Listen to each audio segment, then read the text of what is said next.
नमस्कार, मी मृदुला. पासवर्ड श्रीमंतीचा या विशेष कार्यक्रमात आपल्या सगळ्यांचं अगदी मनपूर्वक स्वागत करते. शेअर मार्केट, ट्रेडिंग, गुंतवणूक अशा विविध मुद्द्यांवर आपण या कार्यक्रमात चर्चा करत असतो. श्रीमंत होण्याचा पासवर्ड आपण जाणून घेत असतो.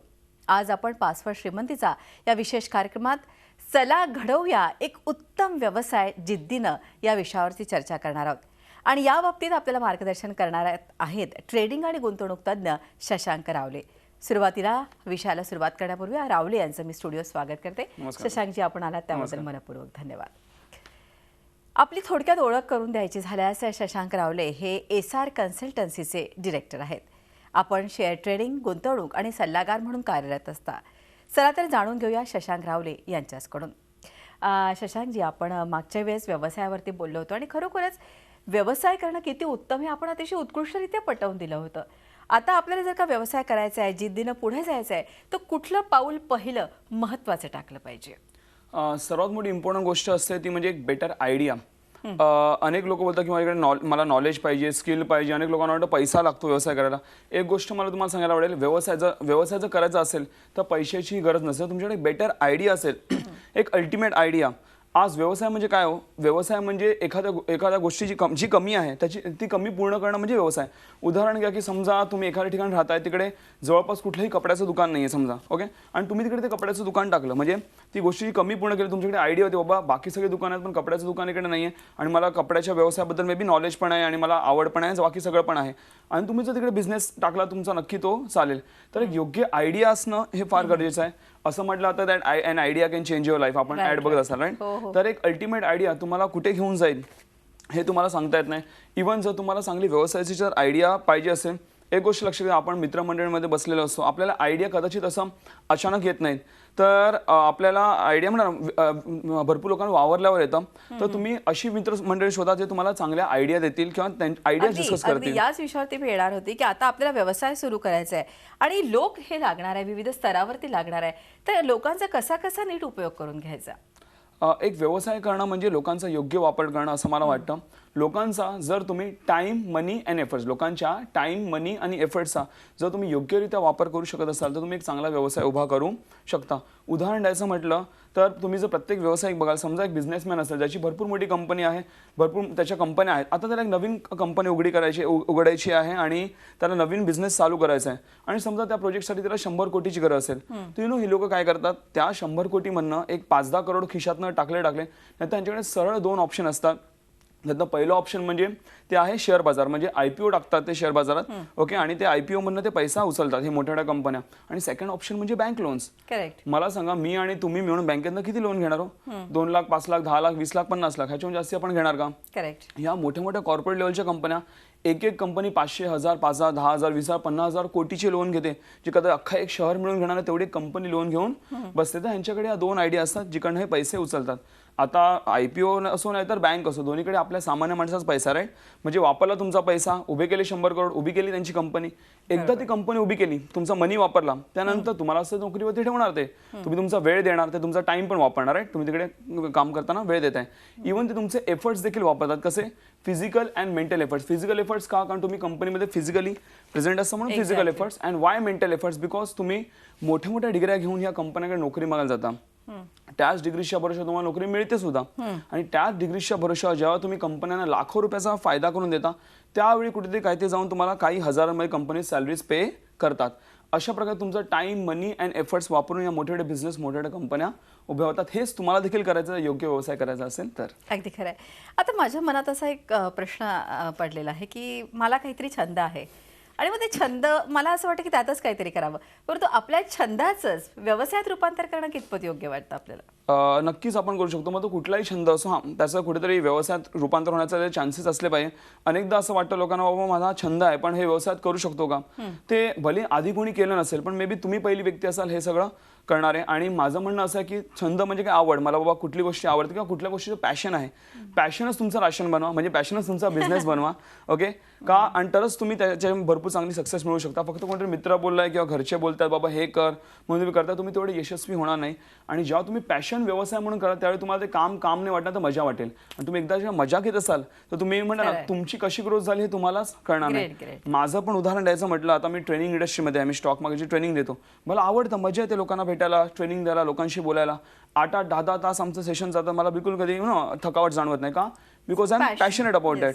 मला टीव्ही शोज करायला आवडतात, मला मार्केट अनालिसिस करायला आवडतं, मला नवीन लोकांना भेटायला आवडतं. जी जी मला कामं आवडतात ती मी करतो आणि त्यामुळे व्यवसाय कसा वाढत जातो हे मला देखील कळत नाही आणि मजाही येते काम करायला. हेच तुम्हाला की येस. छानपैकी आपला छंद आणि पॅशन असेल त्याला व्यवसायात रूपांतर करणं हे तेवढंच चांगलं आहे. आता मगाशी पण आपण बोलत होतो कुठली ध्येय निश्चिती करायची असेल, व्यवसाय करायचा असेल तर स्वॉट अनालिसिस अतिशय महत्त्वाचा.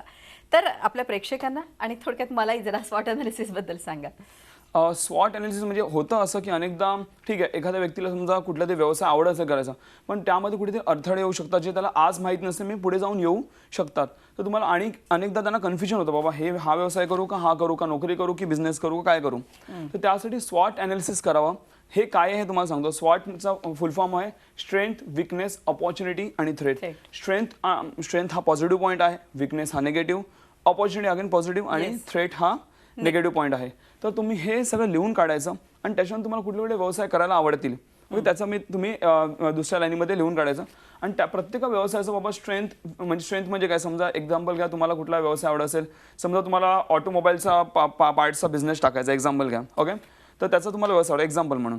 ओके, तर तुम्हाला तो आवडतो, त्याचं मे बी तुम्हाला नॉलेज असेल ओके थोडंफार, तर हा तुमचा स्ट्रेंथ झाला. पुन्हा मगाशी सांगितल्याप्रमाणे पॅशन पण, हा पॅशन पण असेल. विकनेस काय असेल, मे बी तुमच्याकडे तेवढा पैसा नसेल टाकायला किंवा तुमच्याकडे म्हणा कुठून पैसा जमा करू हे माहीत नसेल बिझनेस टाकायला. अपॉर्च्युनिटी काय असतील तर मे बी तुमच्याकडे ऑलरेडी क्लायंट्स असेल किंवा तुमच्या ओळखीमध्ये ऑलरेडी हे कोणते व्यवसाय करायचं त्यांच्याकडे नॉलेज मिळू शकतं. आणखी हे आपण थ्रेट काय असेल तर बाबा मी ज्या एरियामध्ये राहतो तिकडे हा व्यवसाय मे बी जास्त म्हणजे मी ग्रामीण भागात राहतो समजा हां तर हे असू शकतं. तर हे सगळं तुम्ही जर कॅल्क्युलेट केलं, स्वॉट अनालिसिस केलं, तुम्हाला योग्य ते उत्तर मिळेल. आणि जे निगेटिव्ह पॉईंट्स आहेत त्याच्यावरती बाबा मी सोल्युशन काढू शकतो का, जर मी काढू शकलो सोल्युशन तर तुम्ही त्या व्यवसायात पुढे जावं. आणि ज्या व्यवसायामध्ये कमी निगेटिव्ह पॉईंट्स असतील तो व्यवसाय चूज करा आणि तुम्हाला नक्कीच हे स्वॉट अनालिसिस कामाला. नुसतं व्यवसायच नाही तर आयुष्यामधली कुठलीही ध्येय तुम्हाला जर ठरवायची असतील, कुठलेही असेल, म्हणजे पर्सनल असेल, फायनान्शियल असेल, फॅमिली वाईज असेल, एज्युकेशन वाईज असेल, कुठलंही ध्येय ठरवायचं तुम्ही स्वॉट अनालिसिस करा. कारण अनेकदा होतं असं की भरपूर मुलं टॅलेंटेड असतात, सगळं काय असतं, पण त्यांना दिशाच माहिती नसते, कुठे जायचं हेच माहिती नसतं, त्यांचे ध्येय निश्चित नसतात. तर तुम्ही कसा प्रवास करणार. अगदी. आणि ध्येय आणि दिशेवरूनच मला तुम्हाला विचारायचं जसं स्ट्रेंथ, विकनेस, अपॉर्च्युनिटी आणि थ्रेट याचा आता आपण अभ्यास केला. उद्योजक मला व्हायचंय हे मी अगदी ठरवलं. आता पहिलं पावलं कशी कशी टाकायची. येस, पहिले जेव्हा तुम्ही पाऊल टाकता ना, जेव्हा बिझनेस तुम्ही वाढवायचा असेल तुम्हाला ओके, बिझनेस वाढवताना अनेकदा लोक भरपूर चुका करतात. ते आपण काय नाही केलं पाहिजे याबद्दल मी तुम्हाला पहिले सांगणार आहे. नंतर आपण काय केलं पाहिजे हे थोडक्यात तुम्हाला मी सांगणार आहे. अनेकदा लोक भरपूर खर्च करतात, म्हणजे मोठे मोठे ऑफिस घेणार किंवा तुम्ही म्हणता ना अननेसेसरी ऑफिसचा स्टाफ वाढवणार म्हणून हे, त्याच्यानंतर मग ऑफिसचं जे इंटिरियर आहे त्याच्यावरती भरपूर जास्ती लोक खर्च करतात. इव्हन मोठे मोठे ऑफिसेस येतात, फोन कनेक्शन हे ते वगैरे, जिकडे गरज नाही तिकडे तुम्ही पैसा टाकू नका. ओके, भरपूर मोठं ऑफिस घेऊन भरपूर मोठा स्टाफ ठेवून बिझनेस येत नाही, हे गोष्ट लक्षात ठेवा. हा फक्त शो बिझनेस होतो. जर तुम्हाला योग्य बिझनेस खरोखर वाढवायचा असेल तर 3 गोष्टींवरती लक्ष द्या. पहिली गोष्ट म्हणजे तुमचे स्किल्स तुमच्याकडे असतील, नाहीतर मग तुमच्या एम्प्लॉईजकडे ते प्रॉपर स्किल्स, प्रॉपर टेक्निकल नॉलेजच्या व्यवसायाचं असलं पाहिजे.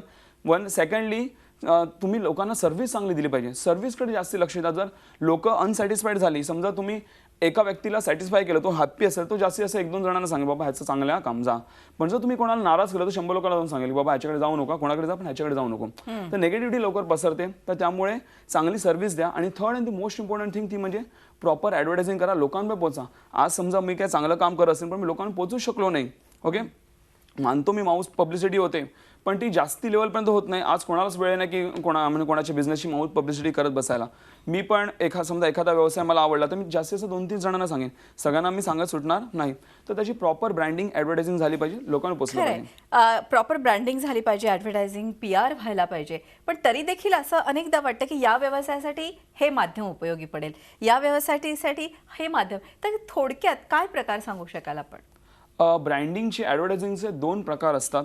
पहिलं म्हणजे जे असतं की फक्त सेक ऑफ व्हिजिबिलिटी, म्हणजे त्यातनं बिझनेस करणं होत नाही. बाबा सगळीकडे तुम्हाला दिसते बाबा, एक्झाम्पल घ्या, कुठलं एक प्रोडक्ट आहे तुम्हाला सगळीकडे त्याची ॲड दिसते, पण हे कंपनी काय करते किंवा एक्झॅक्टली प्रोडक्ट्स काय ते लोकांना माहिती, फक्त लोकांच्या डोळ्यासमोर फक्त हॅमरिंग करणं. आणि दुसरं असतं ते ॲक्च्युअल बिझनेस कन्व्हर्जन करणं, म्हणजे त्या ॲडव्हर्टायझिंग म्हणून तुमचा डायरेक्ट बिझनेस कन्वर्ट होतो. तर जे नवीन व्यावसायिक आहेत त्यांना मला सांगायला आवडेल की तुम्ही हॅमरिंगकडे जाऊ नका, तुम्ही व्हिजिबिलिटीकडे जाऊ नका, तुम्ही ॲक्च्युअल बिझनेस कन्व्हर्जनच्या हिशोबाने तुम्ही ॲडव्हर्टायझिंग करायला पाहिजे असं मला वाटतं. आणि तेही तो माध्यम पण योग्य त्या निवडलं पाहिजे. लोक मोठा बिझनेस करतात पण छोटे छोटे पॅम्पलेट छापतात आणि काही ते वाटतात, तर ते लोकांना कळतं की ह्याच्यामध्ये काही दम नसेल, तर तसं केलं पाहिजे. आणि एक गोष्ट लक्षात ठेवा, मी एक भारतीय लोकांची एक मेंटॅलिटी मी पाहिलेली आहे. भारतीय लोकांना, सॉरी मी असं बोलतोय, पण भारतीय लोकांना चांगल्या आणि वाईटातला फरक कळत नाही. ओके, त्यांच्यावर फक्त हॅमरिंग करत बाबा हे चांगलं आहे चांगलं आहे चांगलं आहे, लोक ते चांगलं मानतात, पण ॲक्च्युअलमध्ये जाऊन कोणी बघत नाही खरोखर चांगलं आहे का. ओके, तर तुम्ही जर प्रॉपर हॅमरिंग करू शकता आणि प्लस प्रोडक्ट पण तुम्ही चांगलं देत असाल तर ते आणखीन चांगलं होईल. म्हणजे लोकांपर्यंत चांगलं प्रोडक्ट पण आहे आणि त्यांना हॅमरिंग पण होत आहे, तर तुमचा व्यवसाय हा हॅमरिंगमुळे आणि विश्वास बसत जातो त्यांचा. हां, तर त्यामुळे तुमचं ते प्रोडक्ट चांगलं सेल होईल. आणि आणखीन एक गोष्ट, लोक जेव्हा व्यवसाय चालू करतात तेव्हा बाकी ठिकाणी भरपूर खर्च करतात, जसं मी म्हटलं ऑफिस आणि स्टाफ आणि याच्यामध्ये, पण ॲडव्हर्टायझिंगसाठी आणि स्किल्स डेव्हलपमेंटसाठी लोक खर्च नाही करत. आणि ते सगळ्यात महत्त्वाचं. ते सर्वात महत्त्वाचं आहे.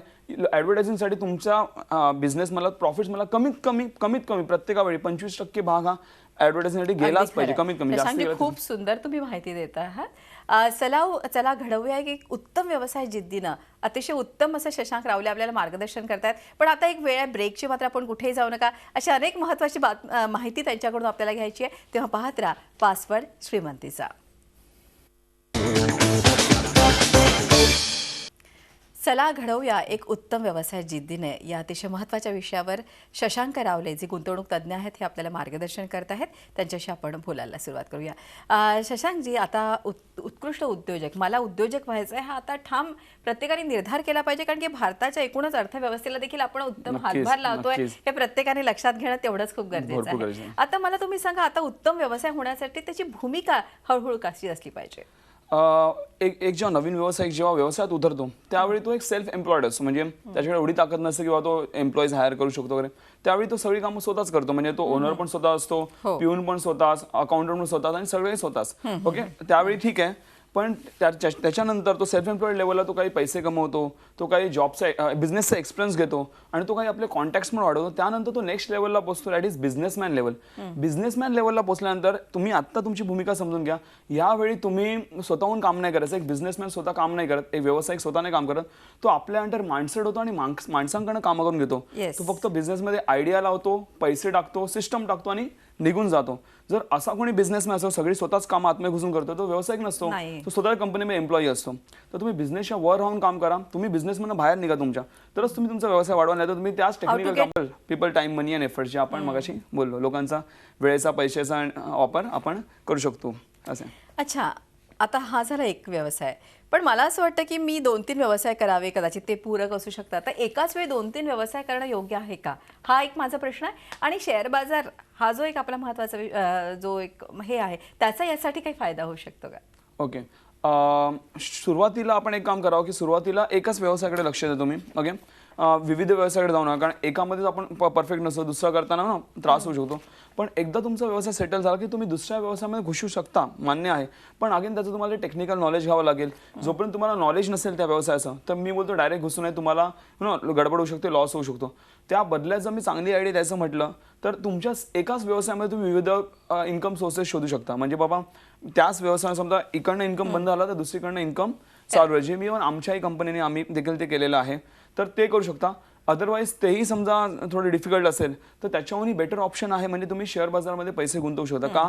कारण जेव्हा तुम्ही शेअर बाजारात ट्रेडिंग किंवा गुंतवणूक करता त्यावेळी तुम्ही दुसऱ्यांच्या कंपन्यांच्या बिझनेसमध्ये तुम्ही पैसा लावता, शेअर्स घेता, म्हणजे तर इन शॉर्ट तुमचा दुसऱ्या व्यवसायामध्ये पैसा लागलेला आहे आणि तुम्ही तसा पैसा तुमचा वाढू शकता, तुमच्याकडे सपोर्ट राहतो. कधी कधी वाटतं माहितीये का, आपला मराठी माणूस जरा या बाबतीत खूप मागे पडतो. त्याला असं वाटतं की आपण हे काय करतोय, परंतु शेअर मार्केटमध्ये पैसा गुंतवणं म्हणजे एखाद्या मोठ्या व्यवसायाला आपण गुंतवणूक करत असतो आणि आपण मोठा उद्योजकच असतो, हे प्रत्येकाने लक्षात घेणं तेवढंच खूप गरजेचं आहे ना. आणि या संदर्भात अजून एक विचारायचं आहे की आता आपल्याला व्यवसाय झाला आणि व्यवसायातून मला कमाई आलेली आहे, आता त्याचा कसा वापर करायचा? अनेकदा मी लोक पाहिले की पैसे कमवले एकदा व्यवसायानं की ते स्वतःवरती जास्ती खर्च करतात. म्हणजे मोठी गाडी घेणार, मोठं घर घेणार, पर्सनल लेवलला खर्च करतात. Exactly. पण एक बिझनेसमॅनला काही up to certain age stage of your life तुम्हाला थोडं कॉम्प्रोमाइज करावं लागतं. तुम्हाला व्यवसायामध्ये थोडे जास्ती पैसे गुंतवावे लागतात. एक गोष्ट लक्षात घ्या, तुमचा जो काही इन्कम असेल त्याच्या फक्त 20% तुमचं स्टँडर्ड ऑफ लिव्हिंग ठेवा. म्हणजे समजा मी व्यवसायात 1 लाख रुपये कमवत असेल तर मी फक्त 20,000 रुपयेच खर्च करणार, बाकी 80,000 मी वाचवणार. का? कारण बिझनेसचं इन्कम हे फ्लक्च्युएटिंग असतं. करेक्ट. आता मला सांगा, फ्लक्च्युएट होऊन किती होईल? 10, 15, 20, 30, 40, एकदम खराब झाला 50%. तरी पण तुमचं स्टँडर्ड ऑफ लिव्हिंग कमी असल्यामुळे तुम्ही ते फ्लक्च्युएशन तुम्ही सहन करू शकता. आणि आता तुम्ही खर्च कमी करता, ह्याचा अर्थ तुमचे पैसे वाचणार. वाचलेले पैसे तुम्ही परत व्यवसायामध्ये चांगले गुंतवून आणखीन पैसा वाढू शकता, जे मी स्वतः देखील केलं. त्यामुळे मला भरपूर कमी वेळामध्ये मला चांगली सक्सेस मिळाली.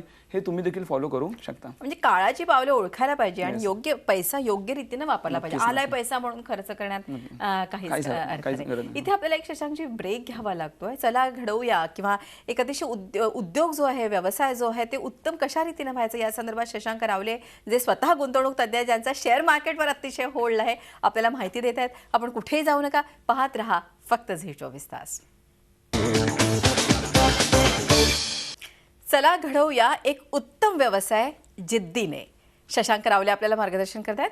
शशांकजी, जिद्द, मेहनत, लगन हा जो अतिशय सुंदर असा शब्द, मला वाटतं की त्यामध्ये तन्मयतेनं उतरणं, हे सगळं झालं आणि आता मला फायदा होतोय. कसा कसा व्यवसायाचा फायदा होईल? एका नोकरीपेक्षा व्यवसायामध्ये आपल्याला काय काय फायदे होतात याबद्दल मी तुम्हाला थोडक्यात सांगितलं. जवळपास माझ्या हिशोबाने 7 फायदे होतात तुम्हाला जे नोकरीमध्ये होत फायदे नाही. तर भरपूर आहे, पण एक थोडक्यात 7 फायदे मी तुम्हाला सांगू शकतो. त्यातला पहिला फायदा असा आहे की तुम्हाला अनलिमिटेड ग्रोथ मिळते, जे तुम्हाला कदाचित नोकरीमध्ये मिळणार नाही. ओके, तुम्ही किती ग्रोथ करू शकता. Correct. सेकंडली, तुमचा जो आयुष्यात गोल आहे, जो एम आहे, त्याच्या दिशेने तुम्ही जाता. ते नोकरीमध्ये तुम्ही दुसऱ्यांचे गोल्स फुलफिल करण्याच्या तुम्ही मागे असता. राईट. थर्डली, तुम्ही तुमचा बिझनेस तो नेक्स्ट पुढच्या जनरेशनला तुम्ही ट्रान्सफर करू शकता, जो की नोकरी तुम्ही पुढच्या जनरेशनला देऊ शकत नाही. हा एक फायदा आहे. त्यानंतर आपण इन्फ्लेशन म्हणजे महागाईला इझिली बीट करतो व्यवसायातनं, जे नोकरीमध्ये होत नाही. त्यातनं इव्हन आपला टाइम फ्रीडम असतं, पाहिजे तेव्हा आपण बिझनेस करू शकतो. आपण आपल्या टायमाची फ्लेक्झिबिलिटी ठेवू शकतो, जे नोकरीमध्ये आपल्याला 10 ते 6 नोकरी करावीच लागते. आपण सुट्टी घेणं फार डिफिकल्ट अनेकदा होतं. त्यानंतर बिझनेस करताना फिजिकल वर्क हे कमी असतं, मेंटल वर्क जास्त असतं. त्यामुळे आपण जास्ती स्ट्रेसफुल राहत नाही, आपलं फिजिकली आपण थकत नाही. आणि लास्टली बोलायला गेलं तर तुम्ही विविध व्यवसाय करू शकता, जे आपण मगाशी बोललो. दुसरीकडे उतरू शकतो. आपण जर नोकरी करताय, नोकरी करता एकाच ठिकाणी नोकरी करतो, आपण 4 ठिकाणी नोकरी करू नाही शकत. पण व्यवसाय आपण भरपूर करू शकतो जर ठरवलं तर. आणि लोकांना नोकरी देण्याचं जे सुख आहे ते जास्त. येस, आपण एम्प्लॉयमेंट क्रिएट करतो. म्हणूनच मला विचारायचं आहे की तुम्ही शेअर बाजाराचा व्यवसाय करता, अतिशय उत्तम रीतीने करताय, फार तुमचं नाव आहे. तर हा एक उत्तम व्यवसाय करायचा असेल तर त्याबद्दल आपल्या प्रेक्षकांना जरा थोडक्यात मार्गदर्शन. नक्कीच. आम्ही शेअर बाजाराचे ट्रेडिंग आणि गुंतवणुकीची आम्ही कार्यशाळा घेतो, ज्यामध्ये तुम्हाला योग्यरित्या ट्रेडिंग म्हणजे काय, तुम्ही रोज ट्रेडिंग करून तुम्ही उलाढाली करून मार्केटमध्ये तुम्ही चांगले पैसे कमवू शकता. लाखामागे दिवसाला तुम्ही 3-4 हजार किंवा 10-20 हजार मागे 700-800 रुपये तुम्ही सहजरित्या रोज कमवू शकता. आणि कोणीही करू शकता, म्हणजे कुठल्याही वयाची किंवा कुठल्याही क्वालिफिकेशनची गरज नाही आहे यामध्ये. आणि कोणीही करून भरपूर चांगले पैसे म्हणून स्वतःचा एक व्यवसाय तुमचा होऊ शकतो ट्रेडिंगमध्ये, ह्याचं आम्ही मार्गदर्शन करतो. आणि सेकंडली, इव्हन तुम्ही गुंतवणूक करून तर नुसतं शेअर बाजार नाही तर इतर ठिकाणी कुठे मग ते प्रॉपर्टी असो, गोल्ड असो, म्युच्युअल फंड असो, कुठे गुंतवणूक कसे वाढू शकता पैसे, ह्याचं आम्ही तुम्हाला योग्य ते ज्ञान. आणि मला तर वाटतं तुम्ही कार्यशाळा घेता, मोफत कार्यशाळा देखील घेता, त्याचा आपण खरोखरच लाभ घेतला पाहिजे. कुठे तुमच्या कार्यशाळा असतात? आमच्या मुंबईमध्ये दादर या ठिकाणी आहे, त्याच्यानंतर ठाण्याला कार्यशाळा आहेत, पुणा, नाशिक आणि कोल्हापूर ह्या ठिकाणी आमच्या कार्यशाळा आहेत, ज्याचे डिटेल्स तुम्हाला स्क्रीनवरती येत असेल. कोल्हापूरचे पण डिटेल्स तुम्हाला SMS थ्रू येतील. त्याचे डेट्स आम्हाला द्यायचे अजून बाकी आहेत, 4-5 दिवस आधी तुम्हाला येईल. तुम्हाला फक्त आमच्या नंबर्सवरती मिस कॉल करायचा आहे, एक फक्त छोटासा मिस कॉल करा आणि तुम्हाला पूर्ण डिटेल्स, तुम्हाला सगळ्या कार्यशाळांचे डिटेल्स तुम्हाला SMS मध्ये आमच्याकडनं येतील. अगदी खरं. म्हणजे तुमच्याही तुम्ही बघितलं असेल स्क्रीनवरती 2 महत्त्वाचे नंबर येतात, ते पहिल्यांदा टिपून घ्या. मग तुम्ही नाशिकचे असाल, ठाण्याचे असाल, दादरचे असाल, कोल्हापूरचे असाल, प्रत्येक ठिकाणी शशांकजींच्या या मोफत अशा कार्यशाळा होत असतात. आणि ह्या कार्यशाळांना तुम्हाला रजिस्ट्रेशनची गरज नाहीये, तुम्ही डायरेक्ट येऊ शकता, या फ्री आहेत, रजिस्ट्रेशनची वगैरे काही गरज नाही. खरं आहे शशांकजी, म्हणजे ज्या तऱ्हेनं तुम्ही लोकांनी व्यवसायात उतरावं, ही जी तुमची जी काही तळमळ आहे ही खरोखरच खूप कौतुकास्पद आहे. आणि तुम्ही उत्तम व्यावसायिक तर आहातच, अजून त्या यश तुम्हाला लाभो आणि तुमच्या हातून अनेक व्यावसायिक निर्माण होत, ही खूप मी तुम्हाला शुभेच्छा देते. आणि तुम्ही इथे आलात, इतकं अमूल्य असं मार्गदर्शन आपल्या प्रेक्षकांना केलं, त्याबद्दल अगदी मनपूर्वक धन्यवाद. पासवर्ड श्रीमंतीचा या विशेष कार्यक्रमात आपण इथंच थांबूया. पाहत राहा फक्त झी24 तास आणि रहा एक पाऊल पुढे.